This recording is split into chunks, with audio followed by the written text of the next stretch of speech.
నమస్కారం అండి. భక్తిసారం యూట్యూబ్ ఛానల్కి మీకు మరోసారి స్వాగతం. మనం ముందు వీడియోలో అరిటాకులో భోజనం చేయడం వల్ల కలిగే ప్రయోజనాలు, అరిటాకులో ఏ విధంగా భోజనం చేయాలి అనే విషయాన్ని గురించి తెలుసుకున్నాం కదా. అసలు అరిటాకులో మాత్రమే భోజనం చేస్తేనే పుణ్యఫలాలు లభిస్తాయా, లేదంటే ఎటువంటి ఆకుల్లో ఎటువంటి పత్రాల్లో ఇంకా మనం భోజనం చేస్తే మనకి ప్రయోజనాలు లభిస్తాయి అనేటువంటి విషయం గురించి ఈ వీడియోలో తెలుసుకున్నాం. అన్ని ఆకుల కన్నా శ్రేష్టమైన ఆకు అరిటాకు, అందులో సందేహం లేదు. అరిటాకులో భోజనం చేస్తే సాంప్రదాయ సిద్ధమైనటువంటి భోజనం చేసినట్టే. హిందూ సాంప్రదాయంలో అరిటాకులో భోజనం చేయడం అనేటువంటిది ఎంతో శ్రేష్టమైనది. అరిటాకులో భోజనం చేయడం వల్ల మనం తిన్న ఆహారం బలవర్ధకం అవుతుంది. అలాగే జీర్ణాశయ రోగాల్ని అది నివారిస్తుంది. వాత పిత్త దోషాలను కూడా నివారిస్తుంది. ఇలాంటి ఎన్నో ప్రయోజనాలు ఉంటాయంటే ఆకులో భోజనం చేయడం వల్ల ఆకు నుంచి వచ్చేటువంటి ఒక కాంతి మన భోజనంలో కలిసి అది మన కడుపులో చేరి అది మన శరీరాన్ని శుద్ధి చేస్తుంది అనమాట. శరీరం కాంతివంతం అవుతుంది. అందుకనే పెద్దవాళ్ళు మన ఇంటికి వచ్చినప్పుడు విధిగా అరిటాకులో భోజనం పెడతారు.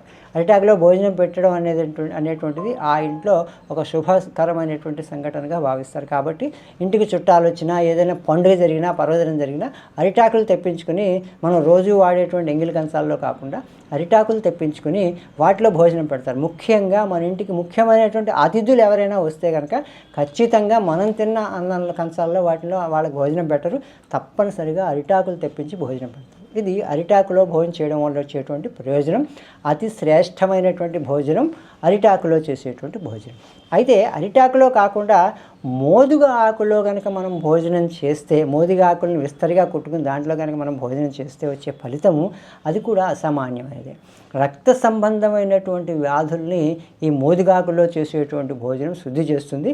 అలాగే ఉదర సంబంధమైన వ్యాధులను కూడా మోదుగాకులో చేసేటువంటి భోజనం మనకి తొలగిస్తుంది అని చెప్పేసి మనకి పురాణాల్లో తెలిసింది. పెద్దలు కూడా చాలామంది మనకి చెప్పారు. మనిషిలో సాత్విక బుద్ధిని పెంపొందింపచేస్తుంది మోదుగాకులో భోజనం చేయడం. అయితే ఈ మోదుగాకుల్లో మనం భోజనం ఎప్పుడైతే చేస్తామో వాటిని శుభ్రంగా కడుక్కుని వాటిలో అన్నం వడ్డించుకున్నప్పుడు అందులోని ఔషధ గుణాలు ఏవైతే ఉన్నాయో అవి ఆ ఆహారంలో మిళితమయ్యి అవి మన కడుపులోకి వెళ్ళి మనకి ఆరోగ్యాన్ని చేకూరుస్తాయి. ఇది మోదుగాకులో మనం భోజనం చేయడం వల్ల వచ్చినటువంటి ప్రయోజనం. తర్వాత అంతటి శ్రేష్టమైంది పనసాకులో భోజనం. పనసాకుల్ని మనం ఒక విస్తరిగా కుట్టుకుని రోజు అందులో భోజనం కనుక చేస్తే చాలా ప్రయోజనం ఉంటుంది. పనసాకులో భోజనం అనేటువంటిది ఎంత ప్రయోజనమో మనకి హోటల్లో పొట్టెంకలు అని చెప్పేసి మనకి పనసాకులో వండి ఇడ్లీలు లాంటివి పెడుతూ ఉంటారు, చూసారా. ఇదివరకు మన పెద్దవాళ్ళు, మన బామ్మలు, అమ్మమ్మలు ఈ విధమైనటువంటి పనసాకుల్లో వండి మనకి ఇడ్లీల రూపంలో మనకు పెట్టేవాడు. వాటిని మనం పొట్టెక్కలు అంటున్నాం.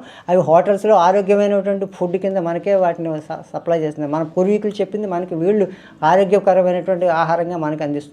అంటే మన పెద్దల మాట చద్దిమూట నిజమే కదా. అది ఆ పనసాకులో కనుక మనం భోజనం చేస్తే కనుక మన శరీరంలో ఉన్నటువంటి పిత్త దోషాలు నశిస్తాయి. అలాగే జఠరాగ్నిని వృద్ధి చేస్తుంది అని చెప్పేసి ఈ పనసాకులో చేసేటువంటి భోజనం గురించి మన శాస్త్ర గ్రంథాల్లో పేర్కొనబడింది. కాబట్టి ఏంటంటే పనసాకులను విస్తరాకుగా కుట్టుకుని దాన్ని ఎండబెట్టుకుని అందులో భోజనం చేయడం వల్ల కూడా మనకి ఎంతో ప్రయోజనం కలుగుతుంది. అన్నింటికన్నా ఉత్తమమైనటువంటిది తామరాకులో భోజనం చేయడము.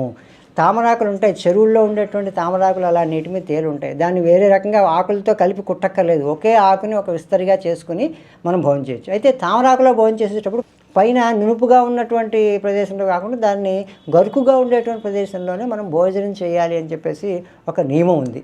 ఈ తామరాకులో భోజనం చేస్తే, ఈ తామరాకులో భోజనం అనేటువంటిది విషహారి, అంటే విషాన్ని హరిస్తుంది.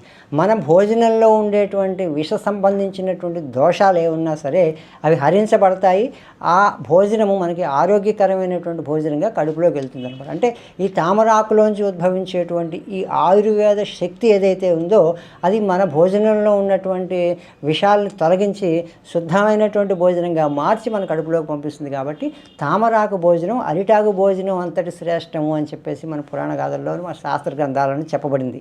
తర్వాత మర్రి ఆకులో భోజనం చేయడం అనేటువంటిది కూడా శ్రేష్టం అని చెప్పబడుతుంది. మర్రి ఆకుల్ని మంచి పెద్దగా ఉన్నటువంటివి, ముదరగా ఉన్నటువంటి మర్రి ఆకులను తీసుకుని వాటిని ఒక విస్తర కింద కుట్టుకుని వాటిని ఆరబెట్టుకుని దాంట్లో మనం భోజనం వడ్డించుకుని తింటే కనుక కుష్ఠరోగ నివారణ జరుగుతుంది అన్నారు. అంటే కుష్ఠరోగం తగ్గడంతో పాటు కుష్ఠరోగం వచ్చేటువంటి ప్రమాదాలు కూడా అరికట్టబడతాయి అని చెప్పేసి మనకి పురాణాలను, శాస్త్ర గ్రంథాలను చెప్పబడిందండి. అలాగే పైత్య రోగాలు ఏమన్నా సరే ఈ మర్రాకుల్లో చేసేటువంటి భోజనం ద్వారా తొలగించబడతాయండి. అదేవిధంగా కంటికి సంబంధించినటువంటి రోగాలు ఏమున్నా కూడా తగ్గుతాయి, నివారించబడతాయి. కంటికి ఎంతో మంచిది. మర్రాకులో భోజనం చేయడము మన కంటికి, కంటి చూపుకి చాలా మంచిది.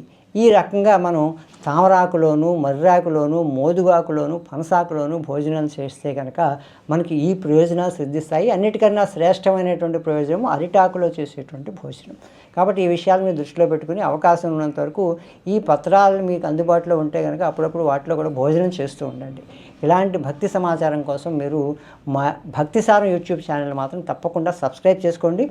మీరు ఇచ్చేటువంటి సబ్స్క్రిప్షన్ స్ఫూర్తితోటే నేను మరిన్ని మంచి వీడియోలు నేను మీకు అందించగలుగుతాను. అదేవిధంగా ఈ వీడియో నచ్చితే మాత్రం లైక్ చేయడం మర్చిపోకండి. మీ బంధుమిత్రులతో కూడా ఈ సమాచారాన్ని షేర్ చేసుకోండి. నమస్కారం.